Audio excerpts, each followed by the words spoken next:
Cuán firme cimiento se ha dado a la fe. A través de la Biblia, un análisis de la Biblia libro por libro que le ayudará a crecer espiritualmente. Estos estudios fueron diseñados por el Dr. J. Vernon McGee. Acompáñenos en este fascinante recorrido a través de la Biblia. La palabra de Dios. Génesis es el libro de los principios. El principio de la creación, el hombre, la mujer, el día de reposo, el matrimonio, la familia, el trabajo, el pecado, el homicidio, el sacrificio, las razas, los idiomas, la cultura, la civilización y la redención. Bienvenido a través de la Biblia, el programa donde conocemos a Dios en su palabra. Soy su anfitrión G.I.L. Ortiz y hoy estamos en los capítulos 4 y 5 del libro de los principios, Génesis. Génesis capítulo 4 está lleno de conflicto y enojo, lo cual conduce a un asesinato. Un pecado condujo a otro, con más muerte, venganza, asuntos urbanos y la poligamia que se extendió como fuego forestal en el mundo antiguo. ¿Dónde acabará todo? Nos enteraremos. Oremos para iniciar.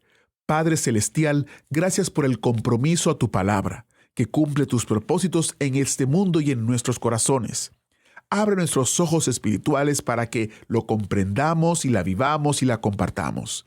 En el nombre de Jesús oramos. Amén. Continuamos hoy, amigo oyente, nuestro estudio en el libro de Génesis. Estamos aún considerando el cuarto capítulo de este primer libro del Antiguo Testamento, y al concluir nuestro programa anterior mencionábamos el hecho de que Juan escribió en su epístola que las obras de Caín eran malas. Ahora, ¿en qué forma fueron malas? Bueno, trajo una ofrenda a Dios que fue una manifestación de su naturaleza perversa. En nuestro estudio de hoy, encontramos a Caín saliendo de la presencia de Dios y estableciendo una civilización que está completamente apartada de Dios. Y los hijos de Caín establecen una civilización impía. Y vamos a destacar 2 o 3 cosas de esta sección. Leemos en Génesis capítulo 4, versículos 16 y 17 lo siguiente. Salió pues Caín de delante de Jehová, y habitó en tierra de Nod, al oriente de Edén. Y conoció Caín a su mujer, la cual concibió y dio a luz a Enoc. Y edificó una ciudad, y llamó el nombre de la ciudad del nombre de su hijo, Enoc. Esto es lo que los hombres han estado haciendo desde los días de Caín. A ellos les gusta dar a las ciudades y a las calles sus propios nombres y apellidos. Aún entre los cristianos encontramos que hay escuelas, universidades y organizaciones con nombres de individuos. A los hombres les gusta hacer esto, ya sean cristianos o como Caín. Pero aquí es donde todo comenzó. Y es aquí donde comenzó la vida urbana. Las ciudades han llegado a ser uno de los problemas más grandes que tenemos en nuestros días. Dicen que las ciudades están desapareciendo gradualmente, pero aún así, la gente está inundando las ciudades procedente de todas partes. Ahora, el versículo 19 de este capítulo 4 de Génesis nos dice, Y Lamec tomó para sí 2 mujeres. El nombre de la una fue Ada, y el nombre de la otra Sila. Tenemos aquí el principio de la poligamia. Este hombre hace ahora lo que es contrario al plan de Dios. Nunca en las Escrituras encontramos que Dios apruebe la poligamia. Si usted lee los relatos con cuidado, se dará cuenta que Dios condena la poligamia. La razón por la cual la hallamos en la Biblia es porque Dios da el relato de ella como un relato histórico. Por eso se relata aquí. Ahora, Ada significa placer o adorno. Y suponemos que ella fue la primera mujer que entró en un salón de belleza. El nombre de Sila, de la otra mujer, significa esconder. Debió, pues, haber sido una coqueta. ¿Qué mujeres tenía Lamec como esposas? No es de sorprenderse entonces que tuviera problemas. Veremos más adelante lo que sucedió. Ahora encontramos aquí el principio de la civilización de Caín. Dice el versículo 20 de este capítulo 4, Y Ada dio a luz a Jabal, el cual fue padre de los que habitan en tiendas y crían ganados. Tenemos aquí al primer ganadero. También era tendero y sin duda era también el primer contratista. Luego el versículo 21 nos dice, y el nombre de su hermano fue Jubal, el cual fue padre de todos los que tocan arpa y flauta. Notamos entonces aquí el principio de los músicos. Al escuchar algo de la música moderna de hoy, no dudamos que empezara con la civilización de Caín. El versículo 22 dice, y Sila también dio a luz a Tubal Caín, artífice de toda obra de bronce y de hierro, y la hermana de Tubal Caín fue Naama. Vemos aquí el artífice, y seguimos leyendo el versículo 23 y el versículo 24 de Génesis, capítulo 4. Y dijo Lamec a sus mujeres, Ada y Sila, oíd mi voz. Mujeres de Lamec, escuchad mi dicho, que un varón mataré por mi herida, y un joven por mi golpe. Si 7 veces será vengado Caín, Lamec en verdad 70 veces 7 lo será. Lamec está diciendo aquí que si Caín pudiera quedar absuelto, luego él también podría quedar absuelto. Caín no mató en defensa personal. Sin embargo, Lamec dice que lo hizo en defensa propia. No sabemos si lo hizo así o no. Él dijo que sucedió así. Tal vez las 2 esposas estuvieron metidas en esto y de alguna manera tuvo que defender una de ellas. No se nos dice aquí cómo sucedió esto. Se nos dice solo que él cree que será vengado 70 veces 7. ¿Recuerda usted, amigo oyente, que nuestro Señor Jesucristo le dijo a Simón Pedro que debemos perdonar al enemigo? Esta experiencia del perdón ilimitado la encontramos en el Evangelio según San Mateo, capítulo 18, versículos 21 y 22, donde el apóstol Pedro formula esta pregunta. Señor, ¿cuántas veces perdonaré a mi hermano que peque contra mí? ¿Hasta 7? Nuestro Señor Jesucristo le respondió, no te digo hasta 7, sino aún hasta 70 veces 7. Veamos ahora que Adán y Eva tuvieron otro hijo que se llamó Set. Los versículos 25 y 26, los finales de este capítulo 4 de Génesis dicen, y conoció de nuevo Adán a su mujer, la cual dio a luz un hijo, y llamó su nombre Set, porque Dios, dijo ella, me ha sustituido otro hijo en lugar de Abel, a quien mató Caín. Y a Set también le nació un hijo, y llamó su nombre Enos. Entonces los hombres comenzaron a invocar el nombre de Jehová. Se nos ha dado la línea de Caín, y ahora se la deja de lado. No se la mencionará de nuevo, sino hasta cuando cruce la línea piadosa. Este es el patrón que será establecido aquí en el libro de Génesis. Primero se da la línea impía, y se la deja de lado. Luego el libro continúa con la línea piadosa. Fijémonos aquí también que es en esta parte cuando los hombres comienzan a invocar el nombre de Jehová.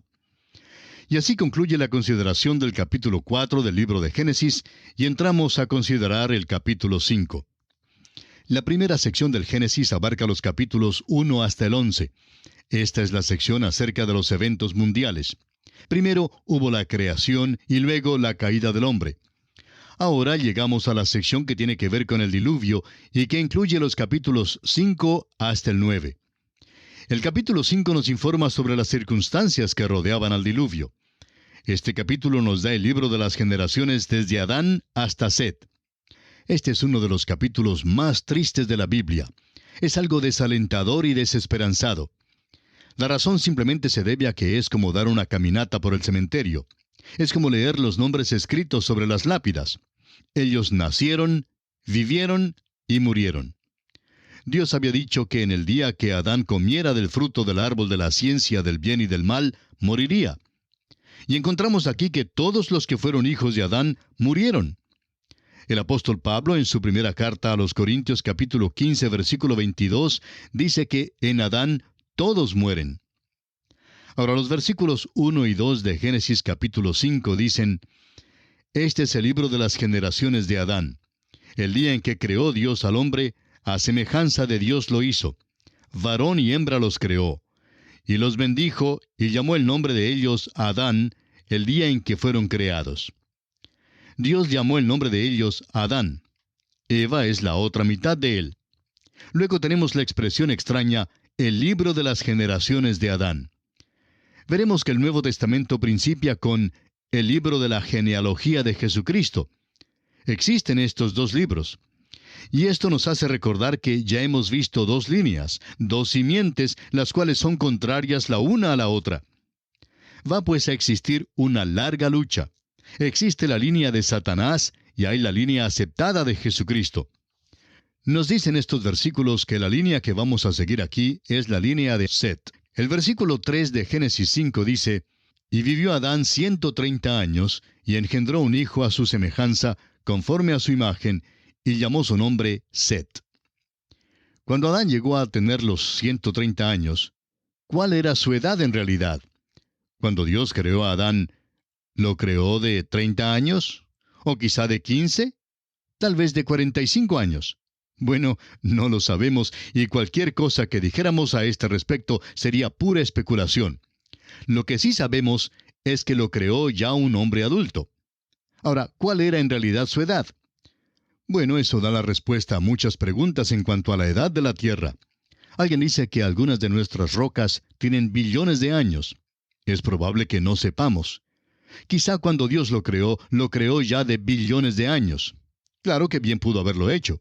Pero lo que sí se dice aquí es que cuando Adán había estado aquí en la tierra por 130 años, le nació un hijo. Notemos que el hijo fue conforme a su imagen.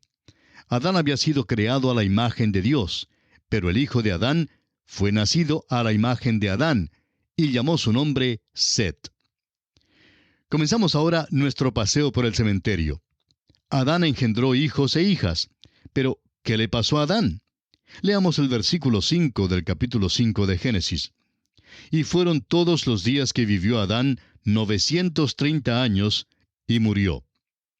Bueno, esto fue lo que le pasó. Murió. Consideremos ahora la genealogía de los hijos de Set hasta Enoc. ¿Qué le sucedió a Set en el versículo 8? Leamos. «Y fueron todos los días de Set 912 años, y murió». Set, pues, murió. Le nació un hijo que fue llamado Enós. Ahora, ¿qué es lo que le sucedió a Enós en el versículo 11? Murió. Pero él también tuvo un hijo, y su nombre fue Cainán. En el versículo 14 encontramos que Cainán murió también, pero que a él le nació un hijo llamado Maalaleel. Y en el versículo 17 leemos que él también murió. El hijo de Maalaleel fue Jared, y en el versículo 20 hallamos que él también murió. Veamos ahora la historia conmovedora de Enoc. Jared tuvo un hijo llamado Enoc. Leamos el versículo 21 de este capítulo 5. Dice así: «Vivió Enoc 65 años, y engendró a Matusalén». Ahora, ¿murió él? No, él no murió. Aquí encontramos algo muy consolador en este capítulo tan desesperanzado. Los versículos 22 al 24 nos dicen: «Y caminó Enoc con Dios después que engendró a Matusalén 300 años, y engendró hijos e hijas. Y fueron todos los días de Enoc 365 años. Caminó pues Enoc con Dios, y desapareció porque le llevó Dios». Amigo oyente, esta es una cosa muy notable, que en medio de tanta mortandad, de tanta muerte, Dios se lleva a un solo hombre de esta tierra. Dice allí, caminó con Dios. Eso es muy admirable. Veremos en el próximo capítulo que la Escritura dice lo mismo en cuanto a Noé. Aquí están estos dos hombres que caminaban con Dios, Enoc y Noé. Estos fueron hombres que vivieron antes del diluvio, los que llamamos antidiluvianos. Es interesante que en el Antiguo Testamento hay solo dos hombres que no murieron. Enoc es uno y Elías es el otro. Enoc se singulariza como uno de los pocos hombres antes del diluvio de los cuales sabemos algo. No tenemos ningún dato de la mayor parte de aquellos hombres, pero se nos dice que Enoc no murió, sino que Dios lo llevó, es decir, fue traspuesto. Ahora, ¿qué quiere decir eso? En el trabajo de traducción o traslación, como también lo registra el diccionario, una palabra se lleva de un idioma y se introduce en otro idioma con el sentido igual. Del mismo modo, Enoc fue llevado de esta tierra, fue trasladado, tuvo que deshacerse de su cuerpo. Permaneció el mismo individuo exactamente como en el caso de la palabra. Debe quedar con el mismo sentido. Pero llegó a ser un individuo diferente porque fue llevado a los cielos. Enoc fue trasladado. Este hombre Enoc vivió por 65 años antes de que naciera Matusalén. No nos informa este pasaje cómo vivió durante aquellos años, Pero sabemos que después del nacimiento de su hijo Matusalén, caminó con Dios. No sabemos lo que Enoc hacía durante aquellos años y es posible que ni él lo supiera. Pero sí sabemos que si un niño pequeño no nos lleva más cerca de Dios, entonces seremos insensibles a una manera mayor en que Dios pueda llamarnos. Después de eso, por 300 años, Enoc caminó con Dios y engendró tanto hijos como hijas. Después de que Enoc tuvo 365 años, entonces Dios se lo llevó. La única forma en que podemos describirle esto es en la manera en que lo describió una niñita al llegar al hogar después de asistir a una clase de escuela dominical. Cuando llegó a su casa, la mamá le preguntó, ¿de qué hablaron hoy? ¿Qué es lo que te dijo tu maestra? La niñita le respondió que habían escuchado la historia de Enoc y cómo él caminó con Dios. Ella continuó, parece que todos los días Dios iba a buscar a Enoc y le decía, Enoc, ¿te gustaría caminar conmigo hoy? Y Enoc salía de su casa y paseaba con Dios.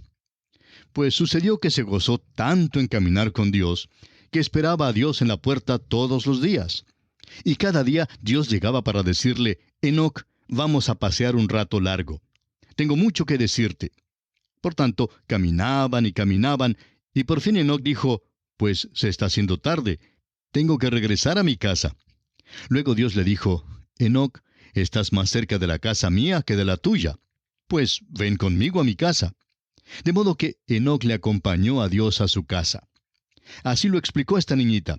Y no creemos que podamos explicarlo mejor que eso, amigo oyente. Esa es exactamente la historia que tenemos aquí. A nuestro parecer, esta es una ilustración de lo que ha de venir. Hay muchas grandes verdades en Génesis que son semillas de grandes verdades que todavía deben ser desarrolladas. Creemos que esto representa el rapto de la iglesia. Aquí pues, antes de que llegue el juicio del diluvio, Dios se lleva a Enoc del mundo. Veamos ahora la genealogía de Enoc hasta Noé. Continuamos ahora con el versículo 27 y vemos que Matusalén vivió 969 años. Vivió más tiempo que Adán. Francamente, estos dos hombres, Adán y Enoc, llenaron el vacío entre la creación y el diluvio. El hecho es que este hombre Matusalén pudo haberle contado a Noé toda la historia desde la creación del mundo, según esta genealogía. Opinamos que hay un vacío en la genealogía que se da aquí. Sabemos que en la primera parte del Nuevo Testamento se encuentra la genealogía del Señor Jesús y que hay vacíos en esa genealogía también. Omite unos pocos nombres expresamente porque hay la intención de presentarlos en 3 secciones iguales. Omite unos, pero sigue con una exactitud completa. Por tanto, estamos seguros que esta genealogía aquí es exacta, pero que puede haber nombres que han sido omitidos.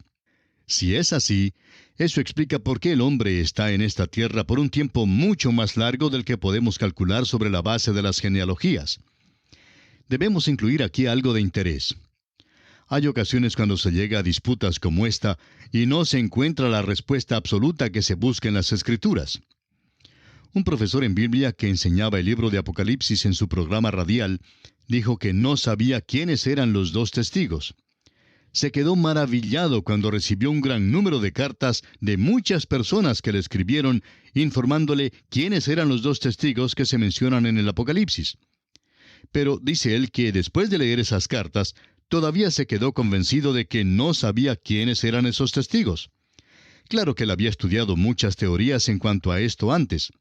Pero la verdad es que es hasta perturbador el hecho de que algunas personas piensan estar tan seguras que saben algo, cuando en realidad no lo saben. La Escritura, amigo oyente, no es siempre explícita o clara en todos los puntos. Ahora, ¿por qué no lo es? Porque Dios no trata de aclararnos todos los puntos. Nos ha dado las Escrituras para revelarnos la historia redentora del género humano. El nombre de Matusalén significa enviado. Es muy interesante que le haya sido dado un nombre que signifique esto. El doctor Newberry, en su libro El Diluvio, da el significado siguiente del nombre Matusalén. Cuando él esté muerto, se lo enviará. ¿Qué es lo que enviará? El diluvio. Mientras que viviera Matusalén, no pudo llegar el diluvio. Es algo muy interesante que si se calcula la cronología como se anota aquí, el año en que murió Matusalén es el mismo año en que llegó el diluvio. cuando él esté muerto, se lo enviará. ¿Por qué, pues, vivió más años que cualquier otro hombre? Porque Dios estaba aguardando, es decir, esperando aquí para dejar saber a todo el género humano que Dios es paciente y misericordioso. Dios es paciente y misericordioso para con usted, amigo oyente. Le está esperando. El apóstol Pedro en su segunda epístola, capítulo 3, versículo 9, lo dice de esta manera: El Señor no retarda su promesa, según algunos la tienen por tardanza, sino que es paciente para con nosotros, no queriendo que ninguno perezca, sino que todos procedan al arrepentimiento. Pedro explica también que Dios era paciente antes del diluvio. El mismo apóstol dice en su primera epístola, capítulo 3, versículo 20, los que en otro tiempo desobedecieron, cuando una vez esperaba la paciencia de Dios en los días de Noé, mientras se preparaba el arca, en la cual pocas personas, es decir, 8, fueron salvadas por agua. En la consideración de esta genealogía de Enoc a Noé, Lamec se menciona. Luego murió. También tuvo un hijo que se llamaba Noé. Ahora el versículo 32, el último versículo del capítulo 5, dice: Y siendo Noé de 500 años, engendró a Sem, a Cam y a Jafet. Es asombroso que los hombres sigan a ciegas creyendo en una teoría. Hay una teoría popular en el mundo de hoy, y es que la naturaleza humana, por modo ingénito, es buena y que se la puede perfeccionar. Esa es la base del programa que se divulga hoy en día. Si podemos simplemente mejorar el ambiente del hombre y su herencia, luego realmente podemos mejorar al hombre. Hay filosofías ateas que buscan mejorar al hombre. Hay quienes enseñan que el hombre puede ayudar a obtener la salvación. El modernismo dice que el hombre se puede salvar a sí mismo. En otras palabras, la salvación llega a ser un tipo de equipo para hacerlo usted mismo. Y luego, una de las sectas nos dicen que la naturaleza humana es totalmente buena y que no hay tal cosa como pecado. Ahora, ¿qué dice Dios tocante al hombre? Dios dice que el hombre es totalmente depravado, totalmente malo. Esa es la condición de todos nosotros. El apóstol Pablo en su carta a los Romanos capítulo 3 versículo 10 lo declara de esta manera: como está escrito, no hay justo ni aun uno. Esa es la consideración de la palabra de Dios. Amigo oyente, si usted acepta la palabra de Dios, tendrá una concepción más verídica de la vida de nuestros días que no puede conseguir a través de otras teorías. Vemos aquí al género humano y seguimos la genealogía de la línea divina. ¿A dónde nos conducirá? ¿Va a conducirnos al milenio aquí sobre la tierra? ¿Va a llegar a los campos elíseos y establecer una utopía? Por supuesto que no. El próximo capítulo nos dice que vino el diluvio sobre la tierra, y el diluvio fue un juicio de Dios. En nuestro próximo programa veremos que hubo un motivo para enviar el diluvio. Será pues, hasta entonces, es nuestra oración que Dios le bendiga en gran manera. Agradecemos que nos acompañara en el estudio de hoy. Le invitamos a que visite nuestro sitio en internet a través de la biblia.org. Ahí puede suscribirse para recibir las notas y bosquejos de lo que estamos estudiando y noticias del ministerio. También encontrará la variedad de libros y materiales gratuitos que tenemos para usted. El sitio es a través de la biblia.org. Todo lo que hacemos es posible gracias al Señor y a personas como usted que se unen a nosotros en la obra de llevar la palabra entera al mundo entero. A través de la Biblia es una producción de Radio Transmundial.